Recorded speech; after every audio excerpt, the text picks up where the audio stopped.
2, 1. Good morning. Thank you for joining us. We are so grateful you are here on this, the Lord's Day. This morning we're going to talk from Matthew 16, 21 to 28.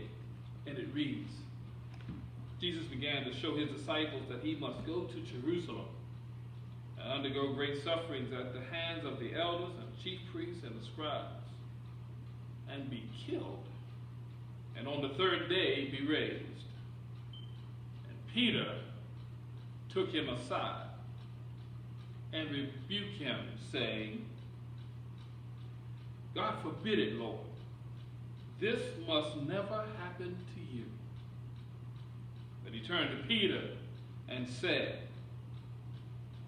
Get behind me, Satan. You are a stumbling block to me. For you are setting your mind not on divine things, but on human things. Then Jesus told his disciples, if you want to become my followers, if anyone wants to become my followers, let them deny themselves and take up their cross and follow me. For those who want to save their life will lose it, and those who lose their life for my sake will find it. For what will it profit them if they gain the whole world and forfeit their life? What will they give in return for their life? For the Son of Man is to come with his angels in the glory of his Father, and then he will repay everyone for what he has done. Truly I tell you, there are some standing here who will not taste death before they see the Son of Man coming in his kingdom. This is the gospel of the Lord. Now, here we go. A few weeks ago, there was Jesus feeding the multitudes. Then after that, we see Jesus sending his disciples on, the storm coming up, and Jesus walking in the midst of the storm. Peter saying, if it's you, Lord, because they didn't believe Jesus could walk on water. If it's you, Lord, tell me to get out and come walk on the water. He said to Peter, come on, let's walk on the water. They made it through the storm together. Last week, he was asking his disciples, who do you say that I am?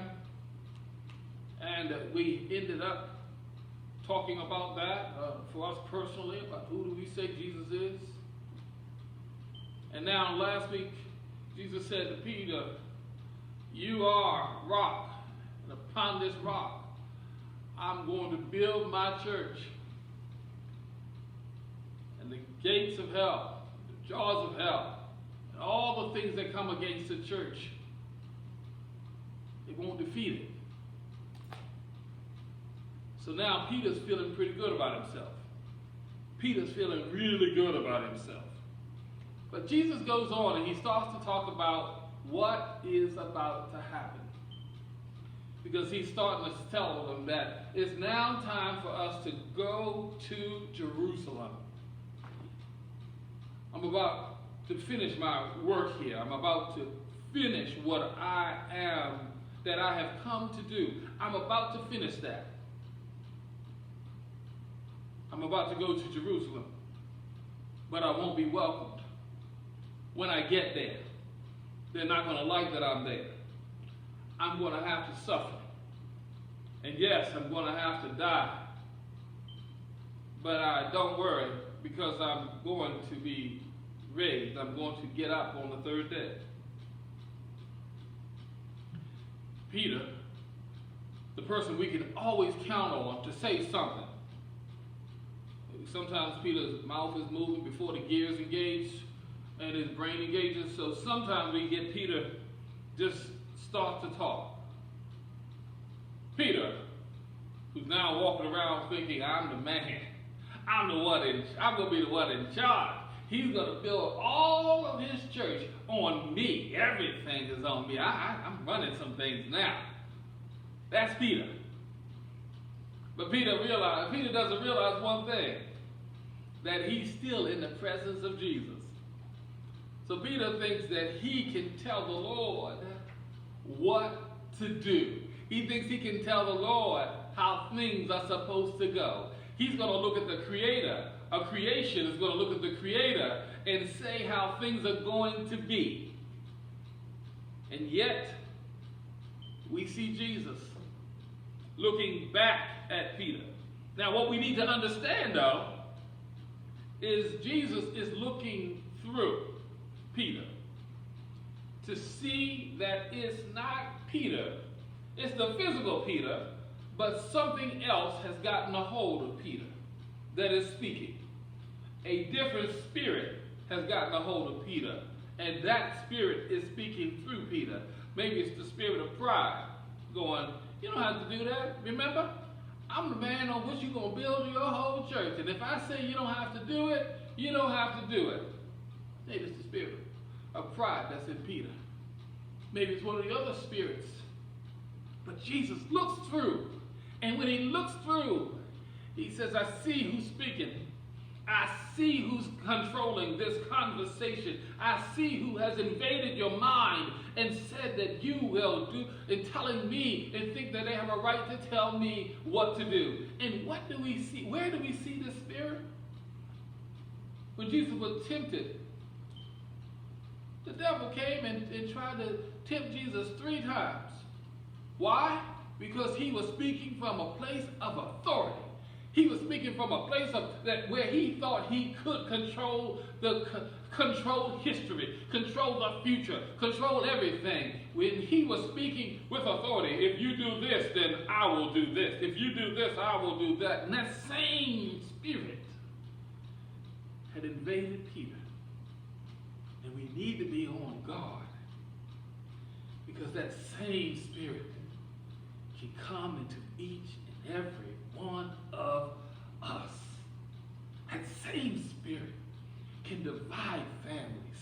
That same spirit can divide churches. That same spirit can divide nations.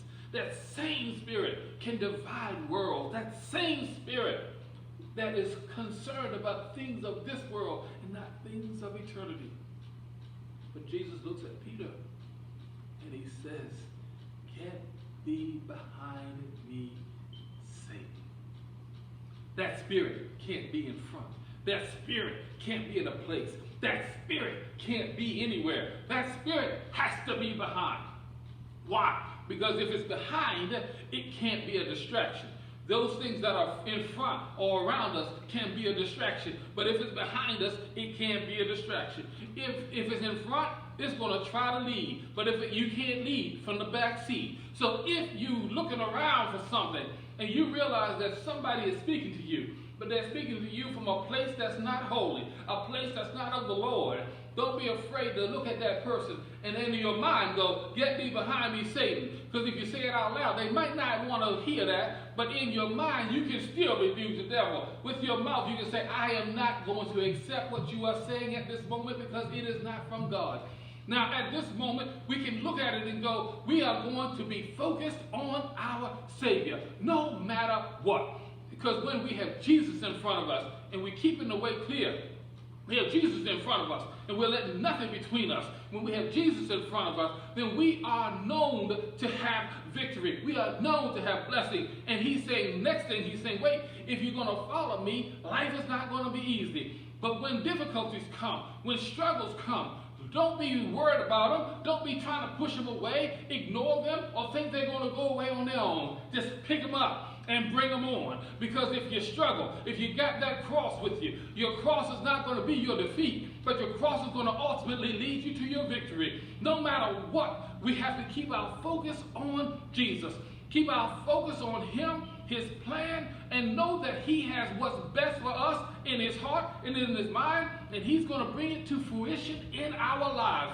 Today, I want us to be grateful. Today, I want us to understand that we have a Savior who wants us to focus on him. We have a Savior who wants us to follow him. A Savior who wants us to be with him. A Savior who loves us so much he came and died so that we could be with him for all eternity. A Savior who is with us in every moment of our lives. Today we are so grateful. Today we are so grateful, filled with praise, filled with worship, filled with hope and joy and love, knowing that we have a Savior that is with us pulling us on and saying that when those enemies come against us, they cannot stand, because when we are with Jesus, we have the victory.